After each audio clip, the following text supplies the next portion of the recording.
everyone. Welcome to another episode of No Title Needed. We are coming to you from Feinstein's Cabaret at the Hotel Carmichael in Carmel, Indiana, USA. I'm Cynthia Collins. And I'm Scott Osborne. We are your co-hosts. Sure are. And today our guest is Adam Aasan, correct? Yep. You got it right. I know. That's okay. I always think about your last name. Adam is on the city council in Carmel. How long have you been on the council now? I'm in my second term. Okay. And it's the second year of my second term, so about 6 years now. Yeah. What district? In the southeast part of Carmel, okay. So east of Keystone, generally about south 126th Street. There are some areas that's mostly what it is. Yeah. And this year, I'm the president of the council this year. So you are? Yeah, so we have a different president every year. Yeah. And so this is my first time doing that. And so I run the meetings and make sure the agenda's okay and corral the cats, so to speak. Yes. Make sure everyone can be heard on their microphones. And right. So what, I mean, I remember when you ran the first time because you had the restaurant on Main Street, Donatello's. Yep. Oh, I love that place. Right. So on the Italian restaurant, and I think your mom ran it with you? Me, my mom and dad. Yeah. Okay. So they're retired now. Mom still works. Dad's retired. So. Yeah. Oh my gosh. And so you had that, and then you're like, I'm going to run for city council. Yeah. I think a restaurant's actually a really good experience to connect with people too. In addition to that, I wrote occasionally for the Curtin Carmel, which is a great way to get to know about government. I covered a lot of city council meetings, sat down with then Mayor Brainerd on a monthly basis, and learned a lot about kind of what was going on in the city and the different projects. But restaurants a great way to get to know people, especially when I was writing for the paper and eventually when I ran and won. So many customers would, they'd stop you and want to chat about something that was going on or an issue, and you got to know a lot of people. Sometimes you had to tell them, like, all right, can we talk about it later? This food's getting cold. Let me deliver this to the table. That's hard because that was your job in the restaurant, and then I know that's tough. And then you're a city council person, but with a business that people go to. You know what I mean? I mean, that's not always the case. Right. If yeah. I mean, that people can't just come in and talk. The whole community goes to. That's right. And people just can't come in and talk to anybody who's on the city council at their workplace. But such a social environment. I'll tell you, Donatello's had a great tiramisu. Oh, yeah. And I'm a snob. It was really excellent. Who made that? So my dad, his story was when he was a young man, probably like 16, back in the 70s, early 80s, he was basically a dishwasher at a place that was called the Italian Village. It was John Macri was the owner. It was a long time ago. And he was just a kid looking for a job and discovered that he was pretty good at cooking. He was running the restaurant when he was probably 17, 18 years old. And then from that on, he was always working in Italian restaurants. He doesn't have an Italian heritage, my dad. I know, because remember. It just came because that's where one of his first jobs, and he trained under great Italian chefs. He worked at a place called Via Veneto and worked at Rudy and Rose's, was the head chef there. And Rudy was really a mentor to him. He was very old country Italian. And then he had his own place called Arturo's. That was at 86 in Keystone from about like 91 to about 2003. That closed, time when the economy wasn't doing too well. They tore down the whole shopping center anyways. So, and then, he was thinking, he was chef at other places for a while, and thought about opening a restaurant again, but wasn't quite sure. But when one guy approached him about maybe opening a restaurant and developing a menu, and those wheels started turning, and then he started thinking about locations. The guy that approached him, that didn't work out with him, but that kind of thought of maybe I should open a place again happened. And then we were riding our bikes, and this was back in 2008, 2009, and we lived in the Nora area of Indianapolis. And so we would always, ride our bikes down to Broad Ripple, because that's kind of what you did, in the 90s and 2000s, go down to Broad Ripple. And Broad Ripple at that time probably wasn't what it's gotten better since, but it was a little run down, a lot of empty storefronts, a little bit of crime. It just wasn't as enjoyable. And the Monon was starting to get a little crumbly south of 86th Street. So we're like, you know what? Let's ride our bikes north. Let's see what's going on north of Indianapolis. Again, this was, 15, 16 years ago. And we saw a little street festival that was happening along Main Street in Carmel that day. And all these people with their kids and, walking around with a snow cone in hand, enjoying themselves. And I just thought, well, this is where we should open the restaurant. Forget about going all the way to downtown Indianapolis. Carmel is really becoming something. And at this time, right before Donatello's opened, Sophia Square hadn't opened yet. The Palladium hadn't opened yet. Yes. City Center hadn't opened yet. They were all under construction. The Arts and Design District was still fairly new. And so we thought, well, this will be great. We'll get in here. And I'll tell you what, it was one of the best decisions was to open a restaurant in Carmel. It's very large. It's a large city, but it still feels like a small town. Main Street does. Yes, It does, because it still has Main Street. And you get to know everybody. Yeah. And then also for new restaurants, I don't think you have to spend a ton on advertising that you maybe had to do a decade before that, because people were walking up and down for the festivals. Whenever something new in Carmel is, I think the people in town usually flock to it and support it. Yeah. Especially your location on Main. Well, That was yeah, location. Yeah. That was So absolutely it was a good little spot, and we expanded after a couple of years and got bigger. And That's right. There was a French restaurant next door. when they went out, we had the same landlord, and we expanded. Yes, that's right. And I wasn't really planning on owning a restaurant. I was a journalist. I went to journalism school. I came back to Indianapolis, was working in marketing, and then my dad wanted to open a restaurant again. And I was like, well, let me help you find a location. Speaking of, Adam wrote my first ever publication.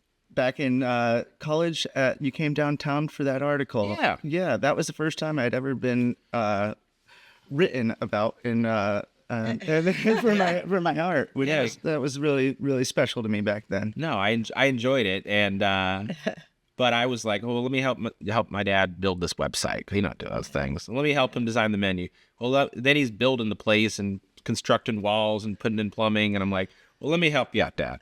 And I started helping him out. And then it was like, well, I guess I'm an owner too, because I'm putting in a lot of work on this thing. Yes. Then you were there all the time. And but I'm happy I did it, because even though it is a lot of work and the hours at restaurants are terrible, It's very difficult. it's a lot of time, and it's a lot of effort, and it can be very stressful, but you meet so many people. And I don't think I'd be on the city council if it wasn't for it, because I met so many people that turns out they lived in my district and they were voters, and they didn't just know me as a guy who was, please vote for me. They knew me as Adam, the guy who served them food and asked them about their day. And so that was a really a great introduction to the community for me. Yeah, that is a great way. Yeah. Obviously, because it's, like I said, so social to meet. Personal too. Right, exactly. So then you're like, okay, and we're going to take a break real quick, but I'm going to say like, okay, you're like, okay, I have to run. I have to serve my town, my city. Was there you know what I mean? Do you feel there was a need for what you thought? See what I mean? On the council. Yeah. So I'm probably different than a lot of other politicians in the sense that, it's not about me. I don't really crave the spotlight. I don't need a lot of attention, but I really enjoy people and serving people. And I used to serve them in one way at the restaurant, but now this is a different way you can connect with people and serve them. And so, although we don't have the restaurant anymore, like I said, my dad's retired. I get to still connect with people in the community through city council, and I really enjoy that. Oh, yeah. All right, we're going to take a quick break, and then we will be back with our guest, Adam Aasan, city council member for Carmel, Indiana.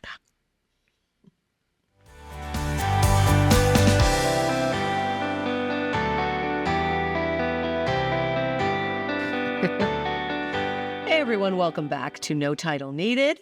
We are with our guest, Adam Aasan. He is a member of the City Council in Carmel, and we were just discussing how we got started on the council and how you were a co-owner of Donatello's restaurant on Main Street, which was there a pretty long time. Yeah. And excellent tiramisu, by the way. And so, go. I actually had a few Go. questions. You have a question. I'm sure campaigning is wild. Do you have any crazy stories you could give us?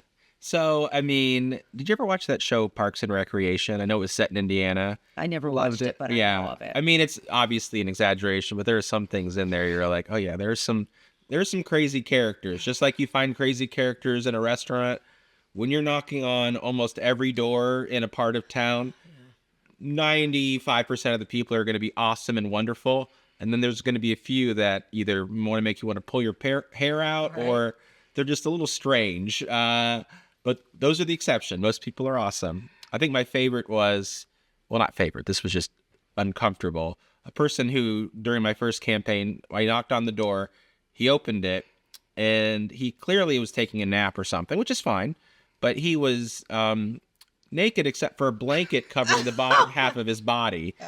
And, he didn't need to answer the door. I could have just left the material. And then when he comes to the door, I'm like, well, here you go. If you want to read this material, I'll talk to you later. I'm ready to leave. I was like, this guy, he's busy. I don't really want to stand there.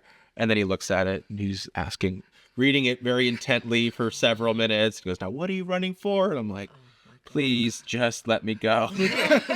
But those are the exceptions. Most of the people, either they're very busy and don't really care about politics. Although Carmel's pretty engaged. I think they are too.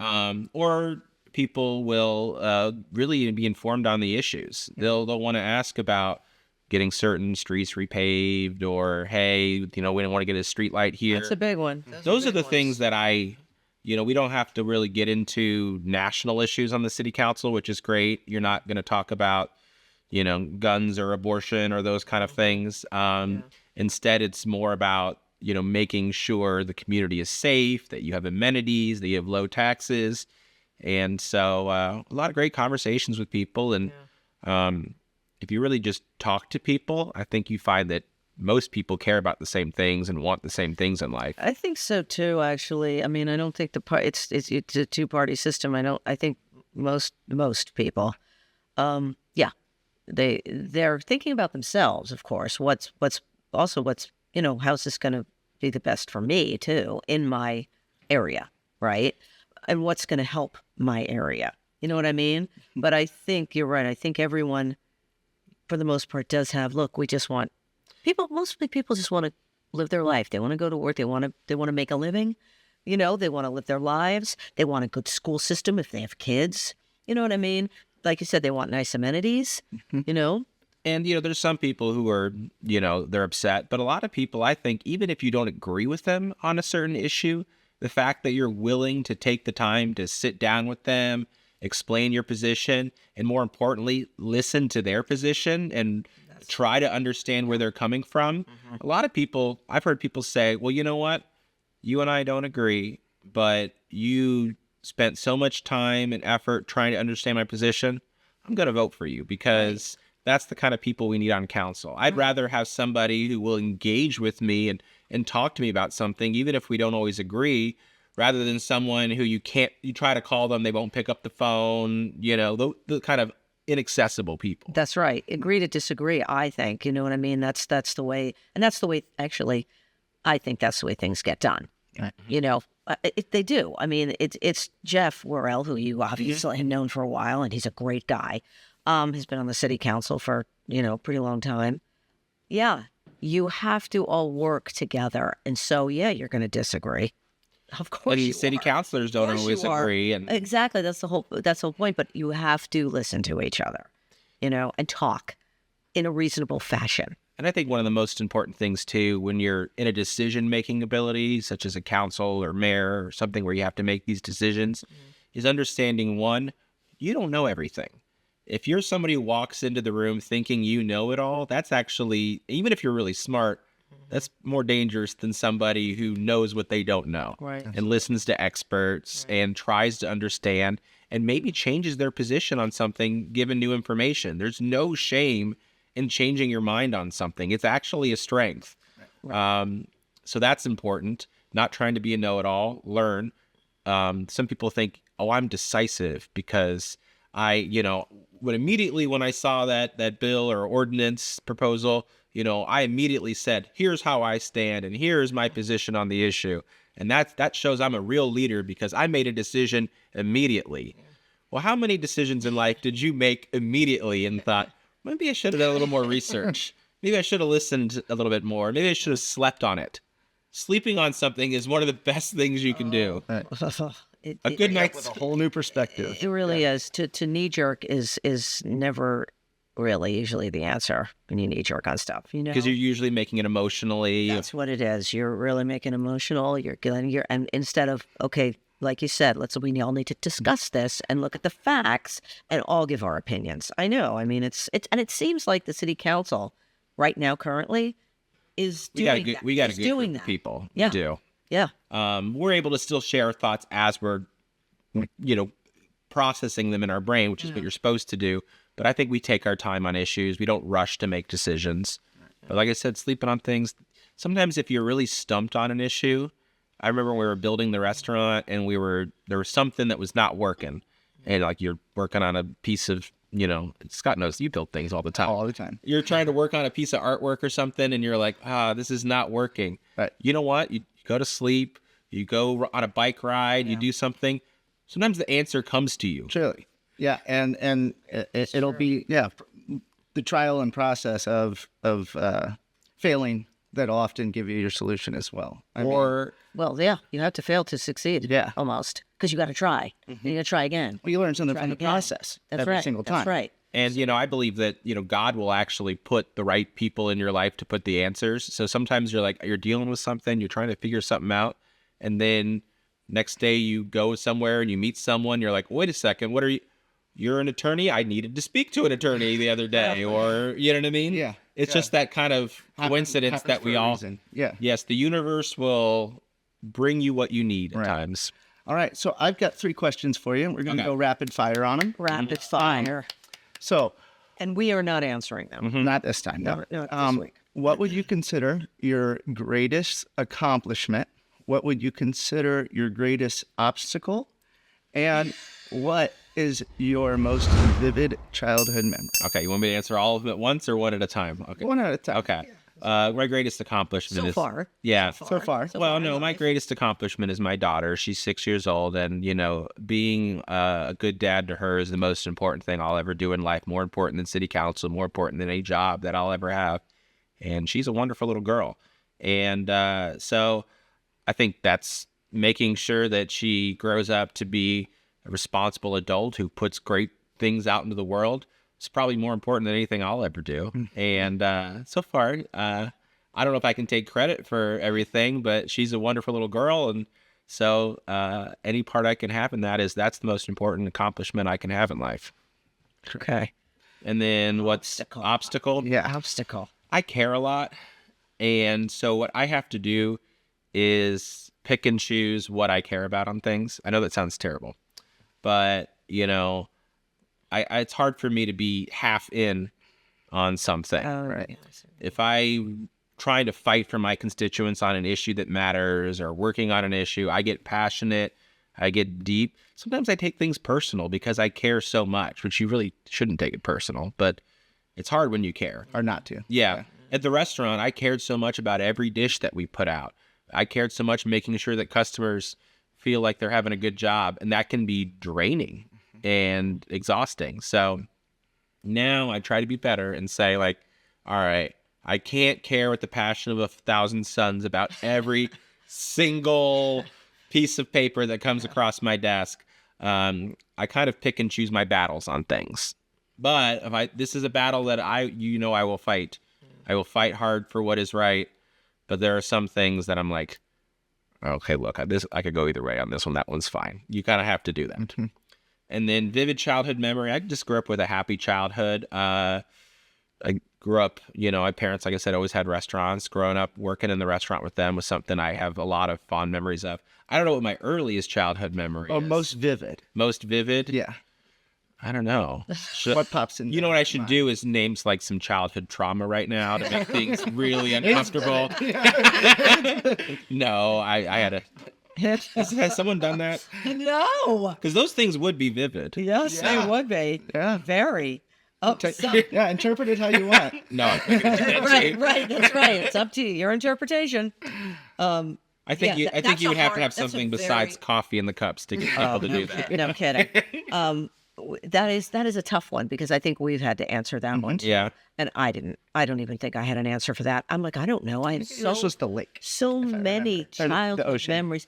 Well, it was like down the shore. But Yeah, that's so fine. general. Yeah. I was down Well, there, mine was you know. water-based too. Yeah, but that's a tough one. You can't pick one. There's no way. Yeah. You can pick. I think a lot of people at vacation usually something that they remember. I can think of a lot of things like that, like you're saying the beach as a kid or something, or fall leaves. That's always good. You know, I'm kind of a movie nerd.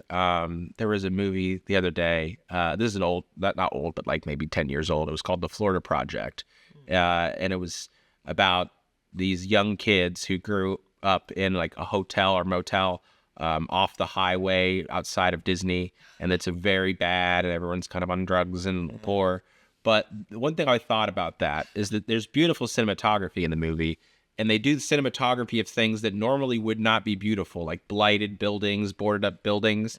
But they shoot it in a way that is very striking. And it kind of reminded me of images like that maybe like stick into your brain as a kid. Like, you know, just You remember stuff like that as a kid. Weird exactly. The visuals too. very strange things, right? Or a minute, a smell. The minute a smell hits you, you're like, there, back as a kid somewhere. A lot of times happens to An old billboard. That happens to be an old billboard. Driving down the interstate and seeing an old billboard, it's like that's true. Yeah, like visual and your senses, of course.